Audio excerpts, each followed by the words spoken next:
Hi there, my name is Charlie Morris and I'm a video editor and filmmaker. And in the summer of 2019, I was living in North Carolina in my community and in my home. My kids were all finally had flown the coop and they were out on their own. And what I did not know at that point is that suddenly, for the next 2.5 years, I would end up moving to another state and moving in with my parents to become their full-time live-in caregivers. What I also didn't know is that the world of being a caregiver for a family member with dementia would be so all-consuming.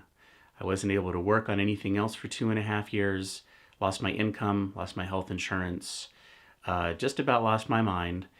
And what I came to realize is that the world of being a caregiver for a family member with dementia is very isolating and also very invisible. It makes you completely invisible. While people talk about the disease a lot, they very rarely talk about what it's like to be a caregiver.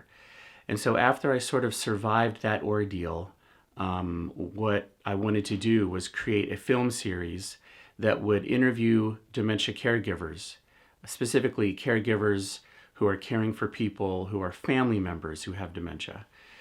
Because that's a very unique experience. It's different than just being a full-time hired professional caregiver.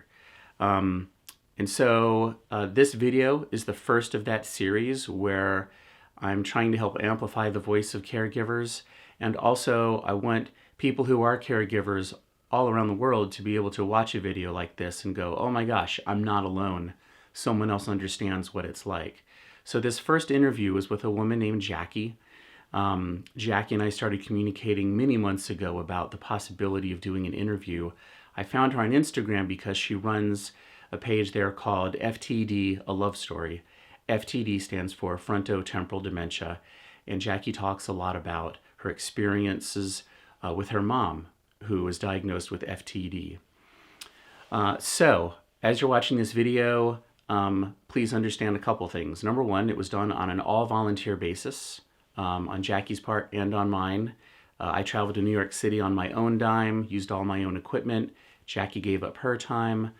That being said, I'm hoping that this interview gets picked up and then shown on other YouTube channels. You know, I'd love it if other dementia support groups reach out to me on my website, and it's posted below. Just go to the website, go to my contact page, and let me know if you would like to use the whole video or just portions of the video. Also, if you're a caregiver and you would like to be interviewed as well in the future, reach out to me and we can talk about trying to make that happen. And finally, the video is about an hour and 5 minutes, I think, in total length. If you don't have time to watch all of it at once, then if you look in the description below on the YouTube channel, you'll see that I've broken out timestamps for chapter markers. Just go and click on the chapter marker that you would like to watch. It'll take you straight to that. And I think that's it. So, oh, no, there is one more thing. Jackie reached out to followers of her Instagram and asked for feedback, saying, hey, I'm going to be interviewed. What kind of questions do you think would be important for Charlie to ask me? And so we jump right in at that point where Jackie's using actual questions crowdsourced from her Instagram. So she'd like to thank her followers for that. Okay, so on with the interview. My name is Jackie. I live in New York City. I'm 31 years old, and my mom was diagnosed with FTD. So Jackie, can you tell us about navigating social engagements with someone who has FTD? It's difficult when you bring someone who has a disease like FTD or some form of dementia to some sort of a social gathering or any form of social engagements. You have to be cognizant that they might get anxious around large groups of people. So think about where you're bringing them and how that environment can affect them. For example, loud, crowded environments with a lot of stimuli in the area may not be the best environment for your loved one. That said, with my mom specifically, she gets very restless. So at any sort of a gathering, or even if we go out to dinner, There are many times where she'll say, okay, let's go, or let's go home, I'm done. And all that means is she's had enough of what's going on and she needs some sort of a change of scenery. And in which case, I or someone else in my family will take her outside for a walk, maybe 5 minutes, and kind of give her a little bit of a reset and then come back to where we were. Okay. What advice would you give? This is a follow-up to that question. What advice would you give then to a caregiver who is faced with an upcoming social engagement? Like how would you assess if your loved one should even be in that situation? Is there a way to know? Yes and no. I think it depends on what it is that you're doing. We've gone to birthday parties at restaurants, and I have taken it upon myself to sometimes go in first and speak to the hostess or speak to the waiter or waitress and just say, listen, my mom has this condition. I apologize in advance if something is inappropriate, or like my mom can't drink any alcohol, so we bring her sparkling cider instead so she can still have her champagne while everyone else is having a drink at dinner. So I say, listen, this is the situation. Do you mind just getting her a separate glass? And, we're not causing any trouble here. It's just to, keep the peace and keep the status quo. So that's always an option. If you're going into some sort of an environment where you know the people, have a conversation in advance. Mm-hmm. I'm coming with this person. These are some of the issues. What do you think might pose as something that can, cause some sort of an issue?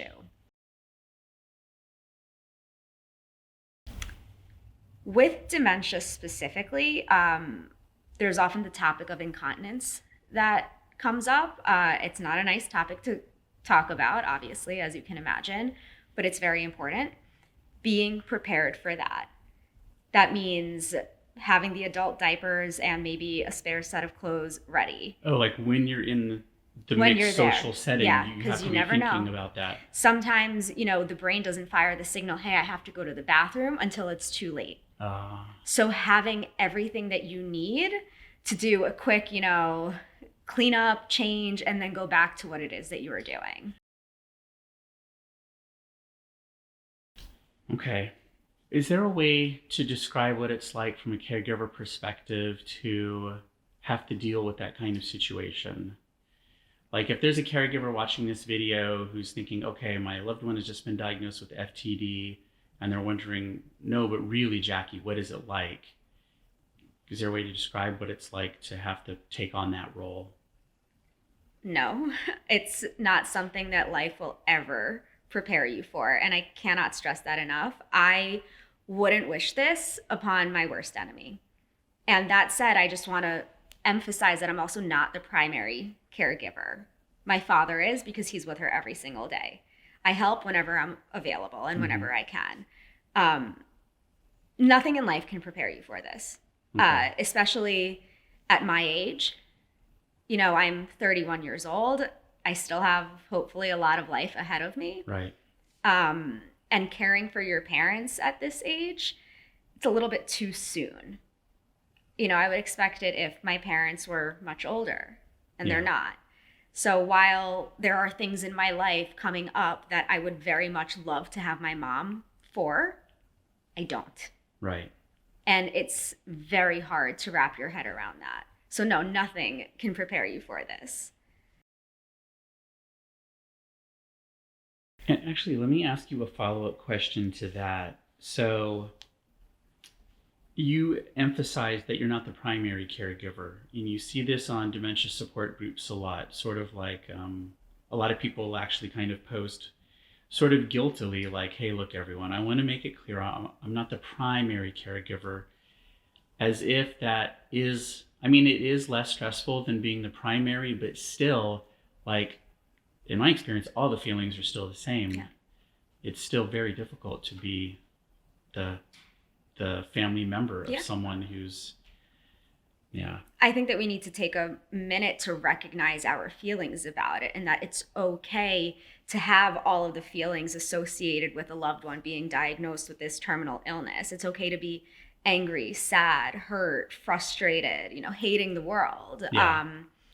And for the primary caregivers too, they see it more than we do. Yeah. They are affected by it on a more day-to-day basis than we are. Right. It still hurts no matter which way you cut it, whether it's every single day that you see my mom or if it's every month, every week, whatever it may be. Right. It doesn't hurt any less. Absolutely.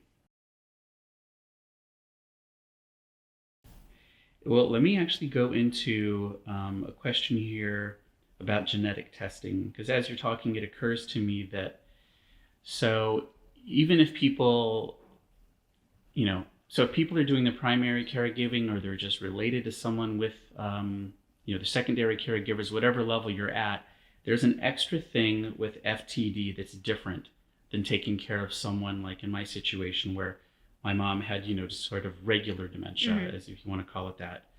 So what I'm getting at here is that you're not only taking care of someone, but it extends beyond that where the same issue that they have could affect you. So could you discuss genetic testing? This is one of my favorite topics nowadays to discuss. To clarify, with FTD, more often than not, it's not genetic. Okay. It's a sporadic case. Okay, I didn't know that. There are a handful of those cases that are genetic, and I can talk about how we found out that this was genetic and the whole path that we went down to get the results. We found out that my mom does in fact have it genetically, and she has what's called a progranulin mutation, which is called GRN for short. And basically, if you have that, as my parent, I have a 50-50 chance of getting FTD. I am making a choice to get genetically tested because that choice is going to affect a lot in my life. And I can start like this. I don't have children yet. I want children. If I have the gene, I have a 50-50 shot of passing it down to my children. If I have the gene, it's almost 100% that I will get FTD in my lifetime. Wow, I did not know that. There are some other things that can affect it. I'm not going to say who, but someone else in my family, one of my mom's parents, they did the genetic testing. And both of them are in their 80s.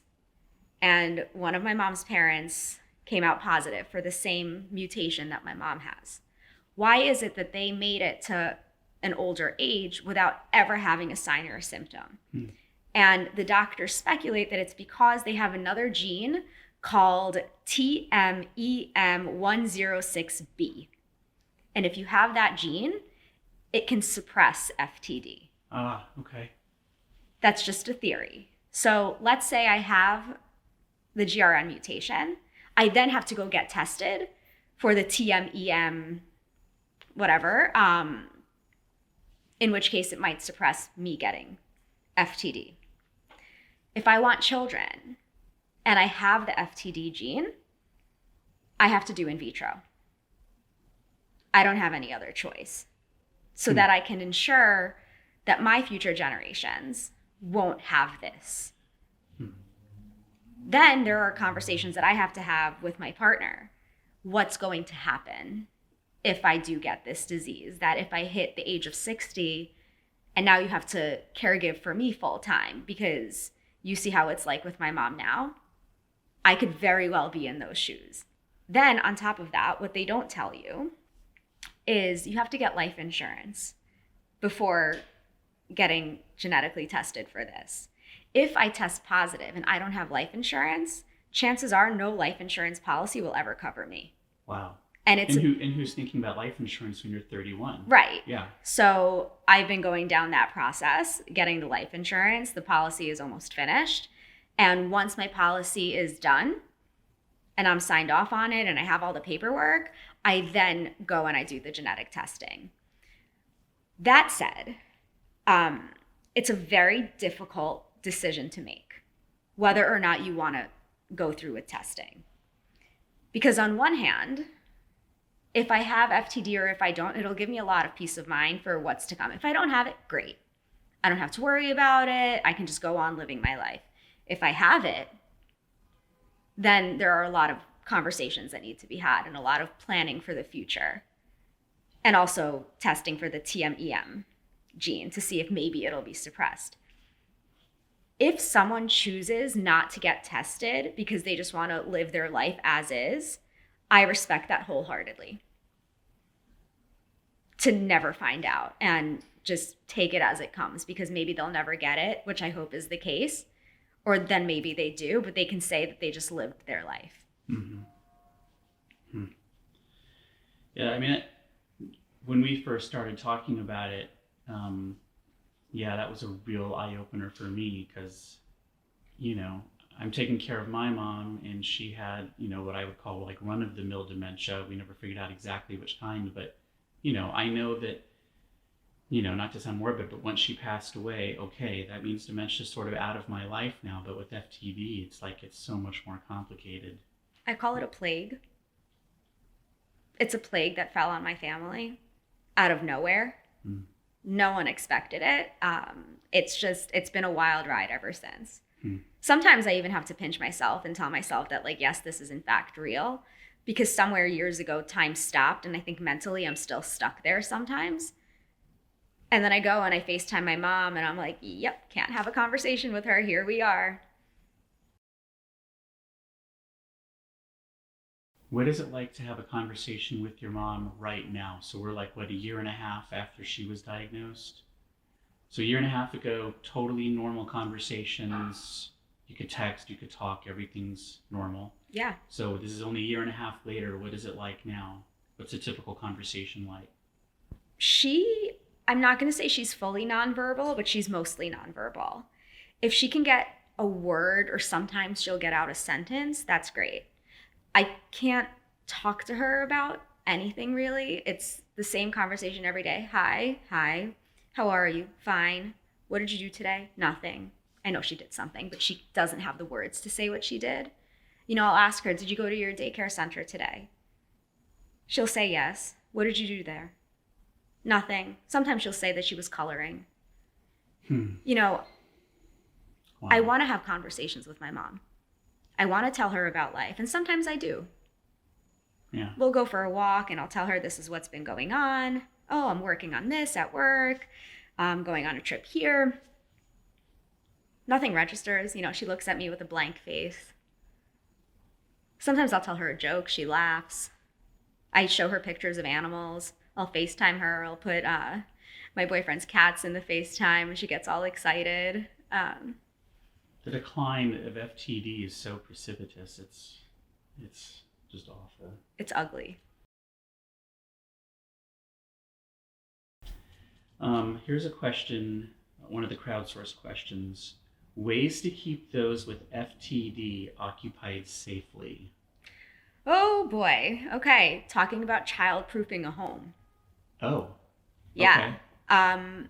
I remember when my mom first got diagnosed, a couple of months in, sometimes my mom used to love to cook, and she was a great cook. And sometimes she would be left alone. You know, my dad would be working, or maybe he left the house, and she would put something on the stove and then just forget that it's there. Or she'll set an oven on for 5 hours. And, you know, we had an egg explode because she left it on the stovetop for too long. And then you just heard the loud pop and see everything all over the floor. So we had to basically childproof the gas knobs. We had to childproof the door so that she doesn't get out, because she's not going to know where to go, how to call for help. If anything happens, she can't use a cell phone anymore. So there's that. With my mom, taking her for walks is key. And Netflix is her best friend. And it's the best babysitter. Seriously, if you need to get some work done and you just need her quiet for a little bit, she'll go into bed, you put on some Netflix show, and she'll be entertained. I don't think she understands what she's watching, but it'll be there. And she'll watch the same show over and over and over again. You mean the same episode even, right? Yeah. Yeah. Yeah, she watched all of Emily in Paris. She watched all of Versailles. She watched all of Alexander. I don't even know what she's watching now. I'm focusing on the word occupied because What is it like for a primary caregiver in terms of how much of their time keeping someone with FTD safe occupies? How much of your day are you thinking about that? All of it. And I can speak to what I see my dad go through. Okay. He works full time Mm-hmm. from home. Mm-hmm. And really, the best times for working are when she's sleeping. Because once she's up, you kind of don't know what to expect. She might be having a good day. She might be having a really bad day. What is a bad day? What are examples of what constitutes a bad day for your mom? When she can't follow directions or just do simple tasks like get dressed and she needs help doing everything, or she just doesn't want to, if she needs extra help in the bathroom, if you have to go somewhere and she just refuses to go and you have to struggle to get her out, if she gets fussy and restless, more often than not, that's what the days are like. And then some days she's just quiet and she'll follow, the directions that she's given. But those days are very rare. You have to have eyes on her at all times. If you turn around, that's it. Like, you have to shower when she's asleep. Wow. Because you don't know that in the 5 minutes when you're in the shower, what is going to happen? Is she going to walk away? Is she going to go outside? Is she going to, turn on the stove? Is she going to use a knife? So if your dad wasn't able to work from home, if he had to go into an office to keep things financially working, how would a family even work that out with It is almost impossible, and our healthcare system is not set up for this at all. If you can't afford 24-hour care, if you cannot afford some sort of a facility, then I have no idea what that life is even like. I know that we don't qualify for a lot of the public benefits that would help her. So most of what's done is out of pocket for the days that my dad does take her to daycare a few times a week, because he does need to work and run errands and cook and clean. Yeah. You can't do those kinds of things when you have someone this far along in a journey of FTD or dementia or some sort of a terminal illness.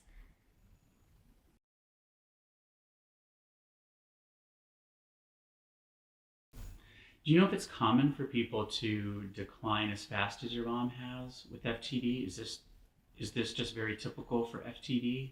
Yes and no. Okay. Everyone declines at their own rate. There's no science behind it. I mean, there is science, but there's so little that they don't really know. And we ask if it's normal. Like, hey, she declined a lot in these few months. Is that normal? They're like, to some yes, to others no. Okay. The life expectancy that they give you is huge. What is the life expectancy? Depending where you look, they'll tell you anywhere from 2 to 10 or 20 years after diagnosis. When my mom was diagnosed, they gave us the window of 3 to 7 years. How do you handle it when friends of yours, family members, whoever, don't want people to know that your mom has dementia?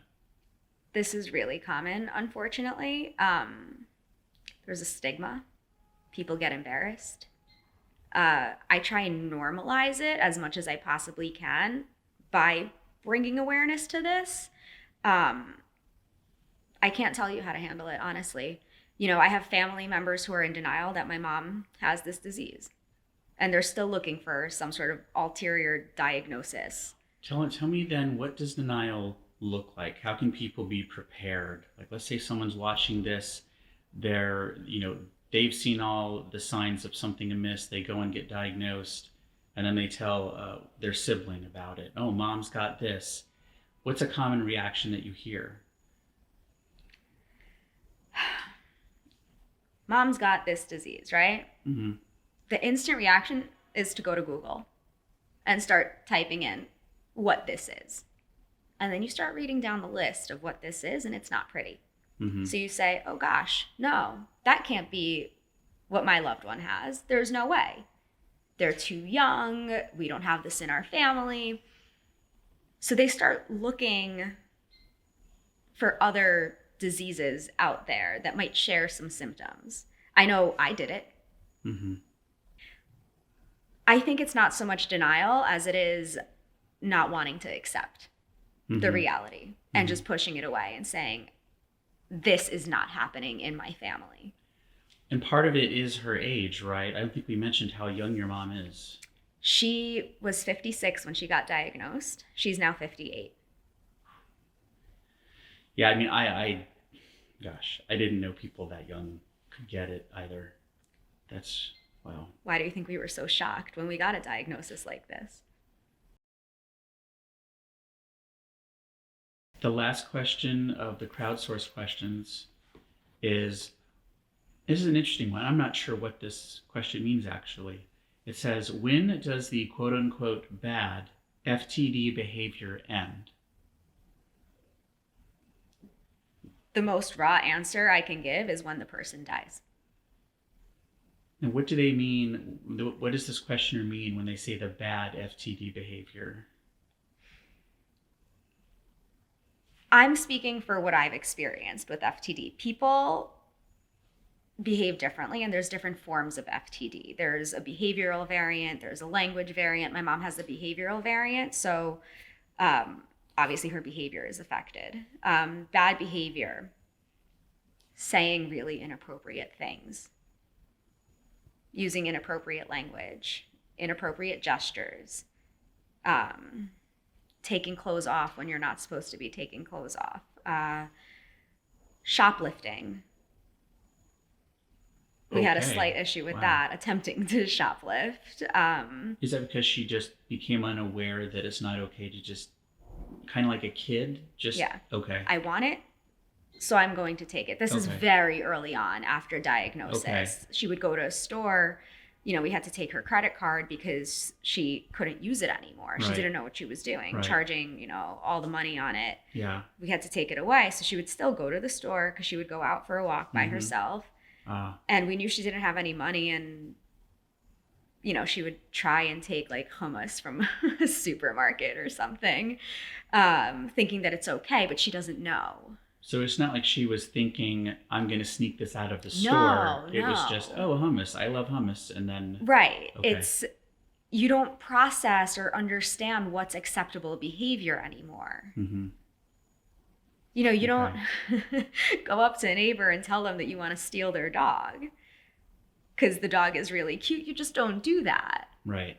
You ask to pet the dog. You can ask to maybe play with the dog. You don't say that dog is going to come live with us. Yeah. I laugh about it now. It's really not funny. In that moment, it wasn't funny, right? The neighbor was surprised. The neighbors were just confused. Okay. And I remember even talking to my mom, and she'd be like, yeah, the dog is tanning on the front lawn of the neighbor's house because it would lay out and they had the electric fence. She'd be like, I want it. He's going to come live with us. Let me ask you this then. If someone could go back to you a year and a half ago, and you mentioned your father's the primary caregiver, if they could go back, and let's just say at that point you guys would just accept any advice that was given, what advice would you go back and give those two people? Everyone told us this is the good part. Oh. When my mom got diagnosed, this is the good part. This is the easy part. Enjoy it. And back then, when you're slapped in the face with the harsh reality of this disease, you're like, no, how could this be the good part? This is devastating. Looking back now, that was the good part, because that was the time where I can still talk to my mom. Now I can't. She was able to take care of herself better than she can now. She was able to shower. She was able to cook. She was able to clean. She can't do any of that now. So a message would sort of be enjoy everything that still exists now. That said, I'm not going to sit here and say that dementia is this horrible, dark cloud. It very much is. But if you look closely, there are bursts of sunshine in it.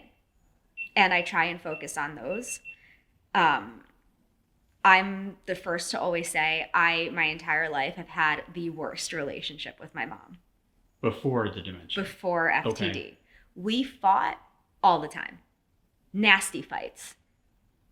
like said really nasty things to each other. We're always at each other's throats. We're two very strong, opinionated women. And it was just clash all the time.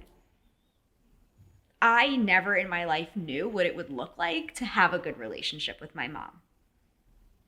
Now, I don't have to have any walls up when I'm with her. We don't fight anymore. We walk and we hold hands and she gives me hugs, and we never did any of these things. So in a weird, twisted, horrible way, I now have a good relationship with my mom.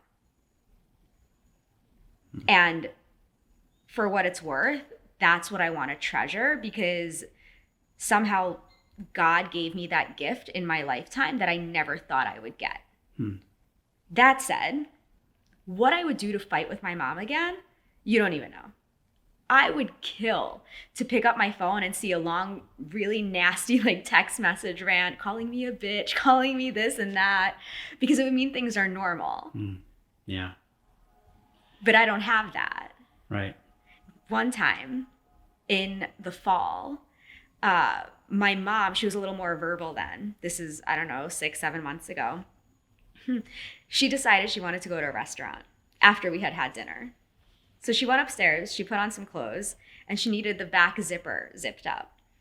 And not me, not my dad, nobody at the table would zip her up, because we're like, listen, we're not going out, like dinner is over. And she wasn't grasping that. And she asked me to zip her up. I said no. She goes, you're a bitch. And I looked at her and I was like, thank you. Like, I missed that.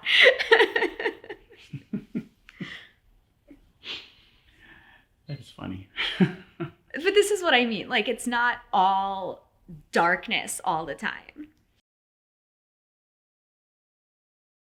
How has it not changed me is an easier way to answer that. I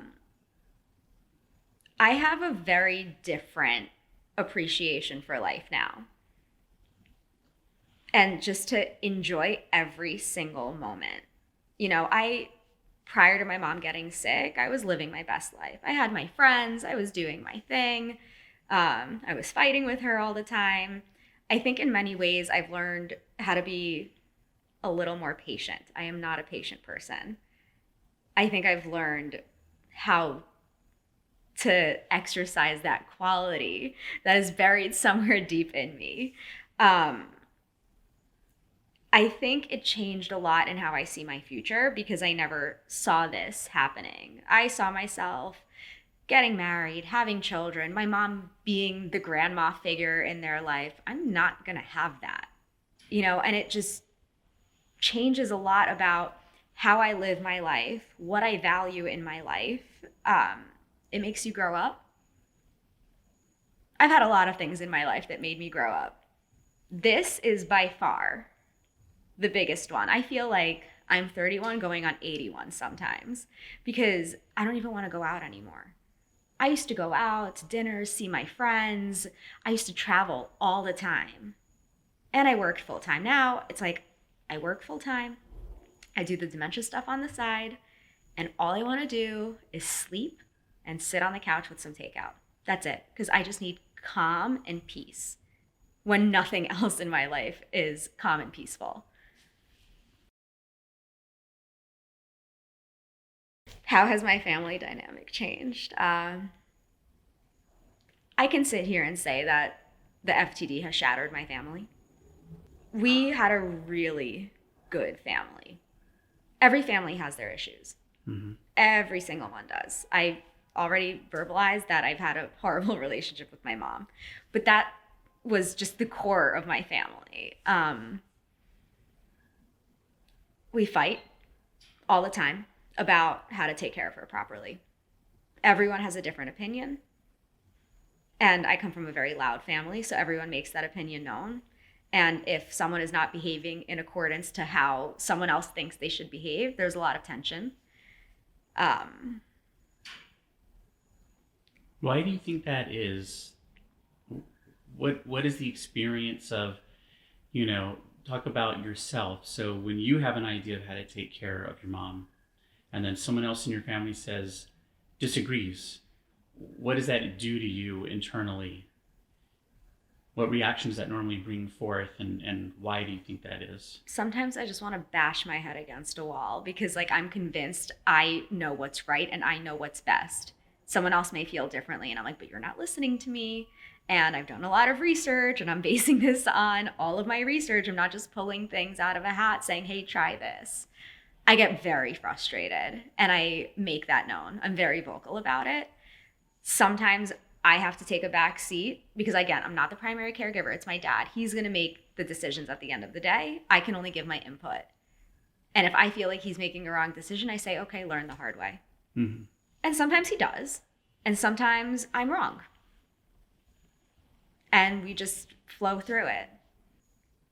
People don't tell you this about dementia, that you grieve the person when they're still here.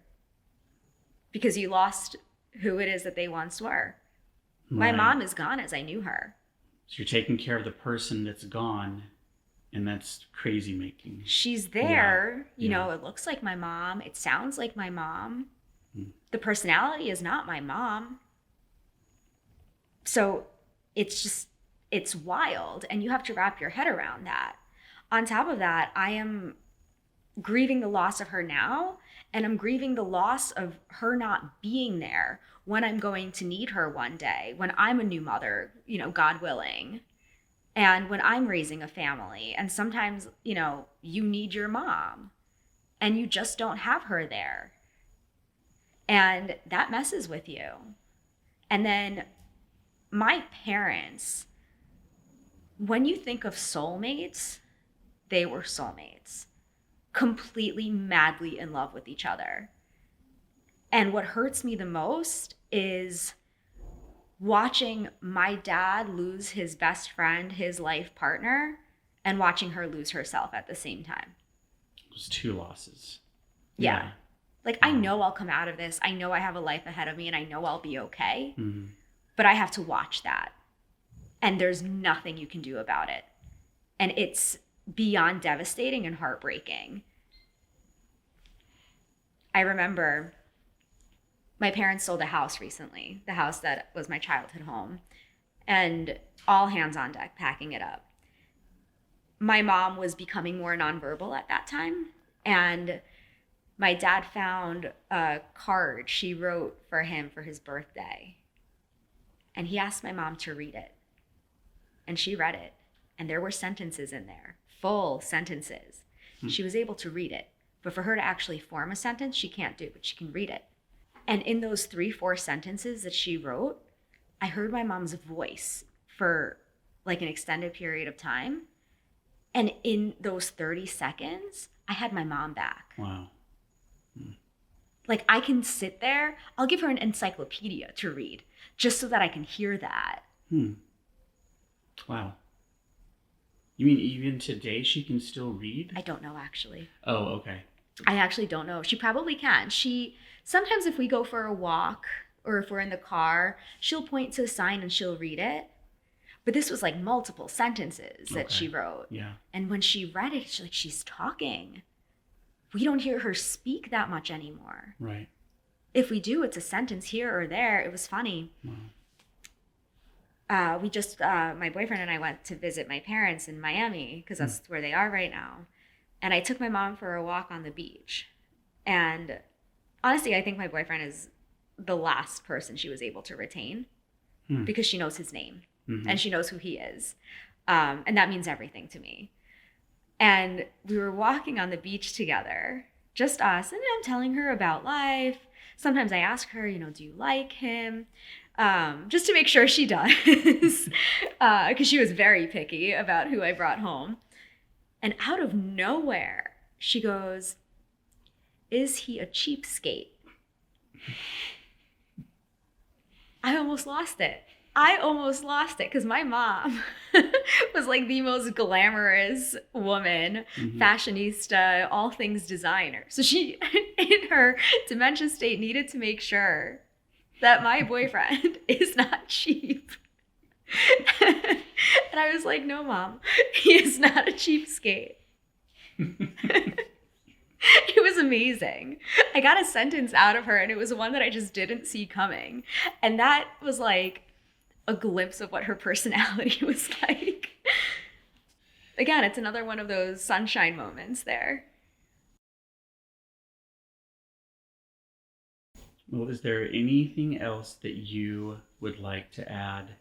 Anything where you're like, I hope Charlie asks me this? You've been interviewed a number of times on podcasts, things like that. Yeah, so is there anything where you're always walking away going, I wish they'd ask me this one thing. No one ever asks me this. I'm thinking. I mean, we can go down, just for context, the how she got diagnosed. Sure. To kind of like, if someone is watching this for the first time, right? Yeah. They might want to know what that process was like, because diagnosis of FTD is very difficult. Okay. And we struggled getting a diagnosis. Yeah, let's talk about that. Okay. So it's a very long story. Okay. And I'm going to disclose a lot about myself, because my story ties very much into what happened with my mom and the timeline of it all. Okay. My mom officially got diagnosed early October of 2020 with FTD, frontotemporal degeneration, or dementia, the behavioral variant. Very rare disease. Came out of nowhere. When we think back to what the earliest signs and symptoms were, I can think back years, a handful of years. Specifically in 2018, August of 2018, I got engaged. And it was a very quick engagement. And after that, I got married in April of 2019. So there was a very short time period of wedding planning. And when I say my wedding was my mom's wedding, it very much was. It was her glamorous, luxurious, opulent affair. And we fought the entire time during the wedding planning about everything. You name it, we fought about it. I'll give you an example of one thing that happened. We were looking at invitations, and we had gone to different vendors. And at every vendor that we went to, there was the same exact invitation that we really liked. And it finally came down to put down deposit and place the order. And we had seen this invitation 2, 3, 4 times already. We agreed on it. The day I was supposed to put down deposit, she calls me. She says, you are not to buy that invitation. In my mind, I'm like, well, why? Like, we agreed on this. I literally have a check written out. I'm ready to go. Nope, it's ugly. I don't want it. It's not going to be affiliated with this wedding in any way. Absolutely not. In my mind, I'm like, nope, that's my mom being very difficult. Now looking back, I understand. This was the disease talking. So she'd forgotten. Is that what happened? She forgot? She either forgot, or she just didn't understand it, or something wasn't clicking in her head about it. She didn't recognize that's the one she liked. Right. A week before or whatever. Right. Then I remember we went, the day we went shopping for my wedding shoes, I had told her, because she was so stressed out with the wedding, I told her my bridesmaids are going to plan my shower so that she can just chill, not have another thing to plan. She said, okay, great. I don't even have to spend the money. Fine. That following week, I had my bridesmaids reach out to her with some of the details about my shower. I get the call. How dare you plan your shower without me? I'm like, we had this whole discussion. We were on the subway in Manhattan. Wow. So again, now I know that was FTD. But back then when it happened, I thought it was my mom being a pain. Okay. Because this was very true to who she was. Right. Very, very true. And I was like, oh, she's being a bridezilla again, or a momzilla. Yeah. And we fought and fought and fought, and it was just never ending. August of 2019, I'm married for 4 months then, my relationship ends. Due to addiction and violence and just not good stuff. And there was a time period then where we tried to salvage the relationship. My mom even got involved. She went to meet with my ex-husband to see if there was anything left. And that fall, I had made the decision, no, I have to go through with divorce because there's no future here. I can't have children. This will never be, my life partner. And this is still fall of 2019. This is fall of 2019. Okay. Yeah, I made that decision November of 2019. Right. In December of 2019, my divorce process started with the attorneys and figuring out, the plethora of assets you can have in a 4-month marriage, and figuring out who gets what and just finalizing it. Between December of 2019 and March of 2020, when I was supposed to sign divorce papers, my mom started obsessively calling me, asking if I spoke to my ex-husband, who I had a restraining order against, asking if I spoke to his mother, don't know why. And there were times that she would demand I get back together with him, or at least try to. Mm-hmm. And I would say to her, how dare you tell me that when you know what I went through with him? And we fought, and it got really bad.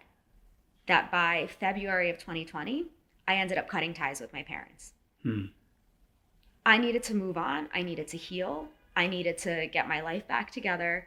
And I couldn't have what felt like someone was beating down on me about getting back together with my ex-husband. I couldn't do it anymore. I needed to move forward. So I had to cut ties.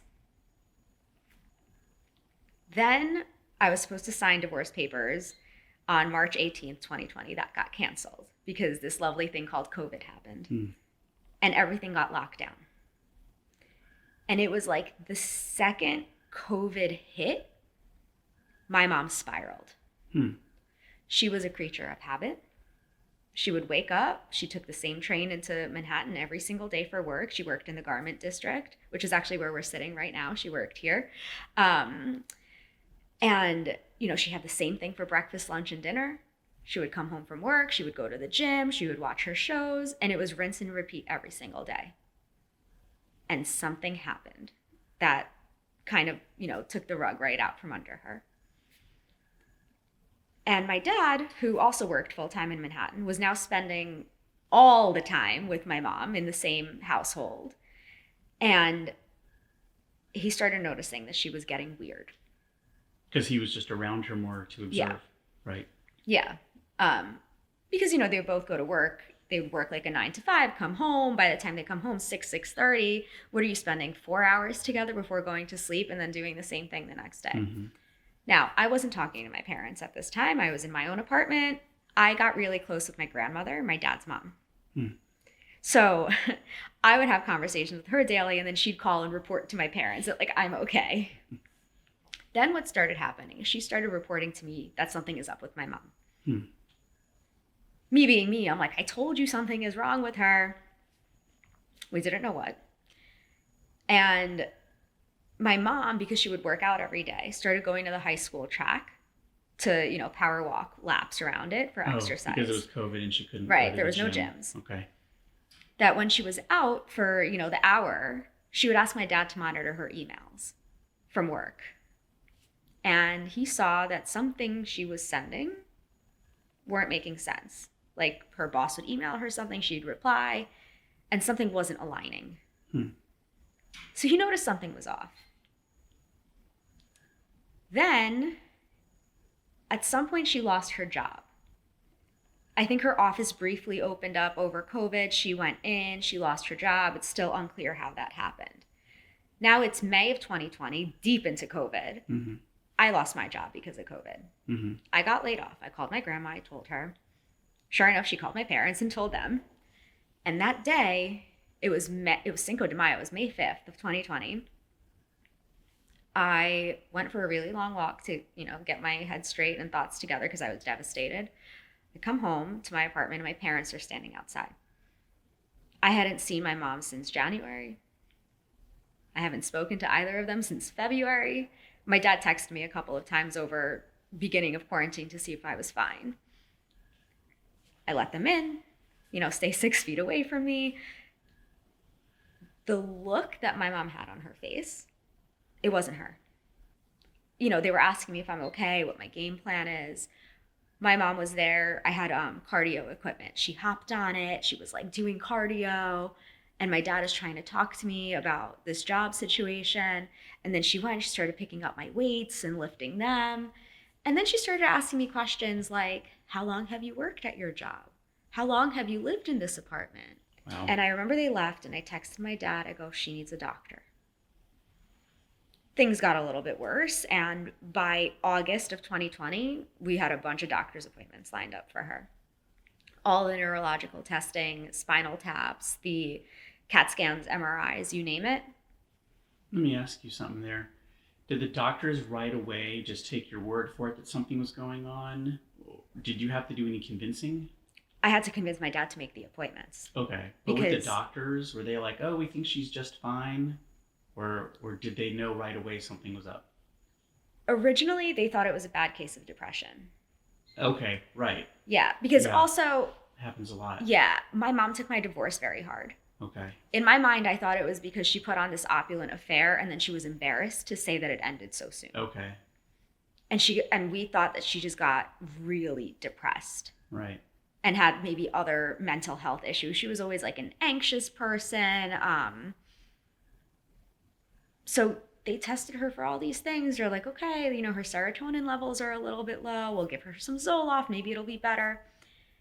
And then the psychiatrist forwarded us to a neurologist where they did more cognitive testing, and she couldn't do simple things like connect the dots. And that's when my dad realized something is way off here. So if you hadn't convinced your dad, and this happens a lot, what I think you just said, though, is that if you didn't convince your dad to get her tested, he might have waited a lot longer. Yeah. It wasn't just me convincing him to get her tested. It was a lot of family members that saw that she was off. Yeah. Like she was just not herself. Yeah. I remember they came to visit me. This is after we, reconciled and kissed and made up. Right. They came to visit me in my apartment. Mm-hmm. And it was August of 2020. This was around the time that all the doctor's appointments were happening. Yeah. We went out to dinner. And this is COVID, so it was only outdoor dining. My mom kept insisting to sit inside. Like she couldn't get it. Wow. And she was also almost like manically happy. Hmm. And it was just very unlike her. And I didn't know if it was because she hadn't seen me in a while. We hadn't spoken in a while. But no, like something very serious was going on. And then based on all of the testing, we get this diagnosis of FTD. Did you know what it was before you got? No idea. We had no idea. I remember it was a Friday. I was out with my girlfriends that night, sitting at a bar, Googling FTD and seeing the life expectancy. And I'm like, no, she's perfectly fine. She's perfectly healthy. She's in great shape. She eats healthy. She works out. Like, this doesn't make any sense. And then, this is what gets fun. We had a neurologist say, it's not FTD. After you're adjusted to the fact, after you're preparing yourself for worst case, then they say it's not. Well, look, when you get a terminal diagnosis like this, wouldn't you want to get a second, third, fourth, fifth opinion? Yeah. So we took her for a million different opinions at different hospitals to see what everyone had to say. Mm-hmm. Everyone was more or less saying the same thing, except for one doctor. And she told us that it's not FTD and that it's autoimmune encephalitis, a disease of the blood. Hmm. And it's like an infection in the blood. It masks dementia symptoms. And once we flush it all out, she should be able to go back to normal. Now, when every doctor is telling you, oh, it's FTD, and you have one doctor that says there might be a chance, you go with that one doctor. And we ended up hospitalizing my mom for 9 days to flush out all of her blood. She was put on the machine for a couple of hours. It was almost like a dialysis machine. My dad lived in the hospital with her for the whole 9 days, sleeping on a chair. He went home, he cooked her homemade meals, brought them to her. I came to the hospital, other family members came to visit. And the doctor said that once she was released, she would instantly be better. Like we would be able to see how much better she was doing. She was there for 9 days. I was there on the day she came home. I brought flowers. I asked how she felt. She said she felt great. And that was it. There was no progress. Nothing got better. Called the doctor again. She's like, oh, well, we can try this and this. And if that doesn't work, we can try chemo because apparently some chemo treatments help with it. And at some point, enough is enough. And you just have to accept the reality. So that's when FTD really started setting in. I created FTD a love story after many sleepless nights processing what is happening with my mom. My mom was a very loud person. You know, she never took no for an answer. I think I got that from her. And if, God forbid, someone in my family, someone who we cared about, had a diagnosis like this, my mom would fight until the very end for that person to get the best possible care, to find a treatment, to find a cure. So in my mind, I said, okay, if my mom is losing her voice, I still have mine. And I can use that to make noise about this disease that no one knows about. So I took to Instagram thinking, I'm going to document my mom's journey so that people see what it's like. I actually didn't know what I would be documenting. I didn't know what this journey looked like.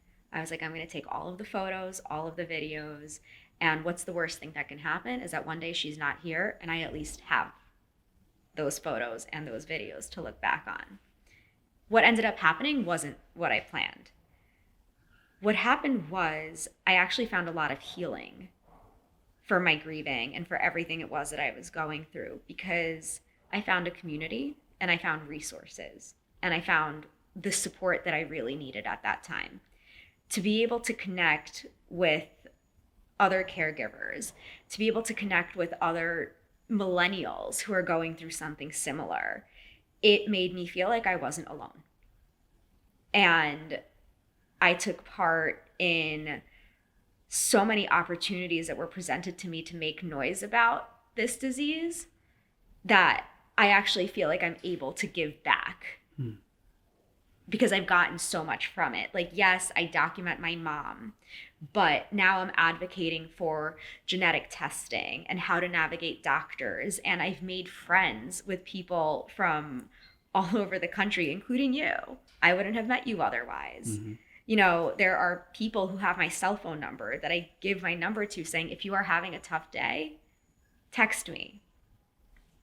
I also came across people who I know personally who came to me and said, my dad has FTD. And strangely enough, in this crazy, huge world, we're both people that are kind of in the same boat and we know each other. Wow. So there's a lot of support that's out there. It's very difficult to find. You have to go really digging to find it. This isn't Alzheimer's where it's so mainstream and everybody knows at least the concept of what Alzheimer's is, mm-hmm. and that, you know, there's all these organizations for it. FTD is this big. Mm-hmm. And it's so intricate and it's so unique. And talking about the genetic part of it, it's even smaller of a world. Yeah, it's like the fringe of to dive into. Yeah. But there is support out there. And if anyone is a caregiver, I just hope that they would know that they aren't alone in this. The most amazing thing that has come out of the FTD is my mom's love for music and dancing. Growing up, my dad was the type that he would always have Euro music blasting. I mean, my parents are from the former Soviet Union, so anything European and I guess danceable was totally their jam. And, you know, they would cook on a Saturday for dinner and they'd be blasting music and dancing together. Music is my mom's biggest thing now. She may not know how to speak. She may not be able to form sentences, but she remembers all the lyrics. You will put on a song and she will sing the entire thing. Really? Yep. Whoa. Yeah. It triggers like a different part of the brain. And you find this a lot with dementia patients, that music like brings just life out of them. That's my mom's favorite thing to do at her daycare center. She and my dad dance all the time. It's really cute. Wow. And it's probably her favorite thing. I'll walk and I'll sing with her. Like little songs, nursery rhyme type songs. She's from a city in Ukraine called Odessa, and there's a song about that called Ach, Odessa. So we sing it to each other now, and it's very sweet. But yeah, music is a huge thing for her. One thing that I want to stress is, yes, there's no treatment and there's no cure, but there are clinical trials. So if your loved one has FTD, I would say look for the clinical trials that are available in your area. I'm not going to promise you and say that they work, but the testing needs to be done so that one day in the future, we can wipe the world clean of this disease. I don't want my children in a world where this disease exists to experience what it is that I'm experiencing. I would never want that. My mom is a part of several clinical trials. Whether or not they help, I don't know. I also don't know if she's getting placebo versus actual treatment. But that's irrelevant because if this isn't being studied, then we're never going to make any moves. That leads me to my next point where, and I'll connect this in a second. Just because a doctor says something, always double check. I'll give you an example. In November, right around Thanksgiving time, a week before Thanksgiving, my mom had to go in for an MRI for one of her clinical trials. And at that time, she had declined very rapidly in a short period. And we just thought it was FTD doing its thing. But she got really bad over the course of like maybe 3-4 weeks. So she goes in for the MRI. This is the week right before Thanksgiving. And they said, if anything shows up, they'll let us know. If not, it can wait. Fine. Thanksgiving rolls around. She is not well at dinner. That was Thursday. On Friday, her leg was really swollen. We didn't know why. She couldn't walk. And on Saturday, my dad texted me saying he has to take her to the hospital because she can't walk at all. The leg is super swollen. We didn't know what was wrong. We go to the hospital, and because her condition is so unique, the neurologists at the hospital needed to contact the neurologist that ordered her MRI. And this is the Saturday of Thanksgiving weekend. There's no one in the hospital. Everyone is off from work. It's a holiday weekend. It turns out that the MRI that she had earlier that week showed bleeding in her brain. And if it wasn't caught, it could have killed her. And we just assumed nothing was abnormal because nobody called. Nobody called because nobody looked, because nobody followed up. So she was rushed into surgery. They had to drain the blood. And then it was as if she didn't decline in those few weeks. She was right back to where she was prior to what we thought was FTD doing what FTD does. So what I would say is always check, and double check. That MRI wasn't looked into because it was filed as a research MRI and not a clinical MRI. Oh, wow. Okay. Because she had had one a few months prior, they didn't think anything was wrong. Everybody attributed this decline to FTD, not knowing that she's bleeding in her brain, and that's what's causing the decline. And she was bleeding because she fell a couple of weeks prior. She lost her balance, fell on a hard surface, and hit her head. Okay. But who would know? Right. And she can't communicate it. Right. Right. Like if your dad or someone hadn't seen the fall, you wouldn't have even known she fell because she wouldn't be able to self-report. What happened was she got up in the middle of the night, I think, to go to the bathroom, and she just tripped because it was dark. Right. And the bathroom had, marble floors, and that's what she fell on. Wow. And it was a hard fall, but you wouldn't think that, your head is bleeding. Yeah. Nobody thinks like that. And especially when someone with dementia is declining every single day. Wow. That's what we all thought. Yeah. I mean, thankfully she's okay. Mm-hmm. But even the best doctors sometimes do make mistakes. Right. So just be cognizant of that. And, it doesn't hurt to get another opinion. It doesn't hurt to call them endlessly and be like, I need my results. As I had mentioned, I'm divorced. And I got divorced when I was 29 years old. That said, I went back to dating. And, prior to getting divorced, I was dating with a totally normal family unit. Then after my mom got diagnosed, this is a huge thing. And I didn't know how people would take it when I say, hey, listen, my mom is really sick. So when I met my boyfriend, my now boyfriend, and he's not going anywhere, one of the first things I told him was I laid it all out on the table. Number one, that I'm divorced. And number two, that my mom has this really rare form of dementia. Did your boyfriend know what that already meant? No. Okay. I said my mom has a terminal illness. I help take care of her sometimes. It's a huge burden. I did say that. And he told me not to worry about it because his mom had passed when he was younger. So he understood what it was like to see his dad caregiving for his mom at a very young age. So in many ways, I feel blessed in that he understands what it is that I'm going through. Mm. And I know that I can rely on him for that kind of support. Right. I wanted to really paint a picture for him to understand what my mom was like before this, because it's important to me. He'll never meet her like that. Oh, right. So you wanted him to know what she was like. I showed him videos. Yeah. I showed him even screenshots of the nasty text messages that she would send me to be like, this was my mom. Mm-hmm. To a T, this was my mom. Obviously, she's not like that now. And it was also amazing to see how hands-on he became with her, helping my family, like when my parents were moving. And he helped pack up the house because he understands. And the day we got the genetic results, he was with me that day. And he said to me, he goes, regardless if you're negative or positive for FTD, I'm not going anywhere.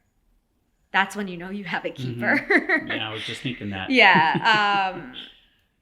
But to be a part of this whole thing and sitting with me on the calls with the doctors that are doing my genetic testing and learning as much as he can about it and finding resources and just supporting me when I do things like this, mm-hmm. to advocate and to talk about this untold story of a caregiver, I'm forever grateful. And the fact that my mom knows who he is, like she can point to him and say his name, that's all I needed. Oh. Yeah, that's special for sure. It is very special. He caught her just in time.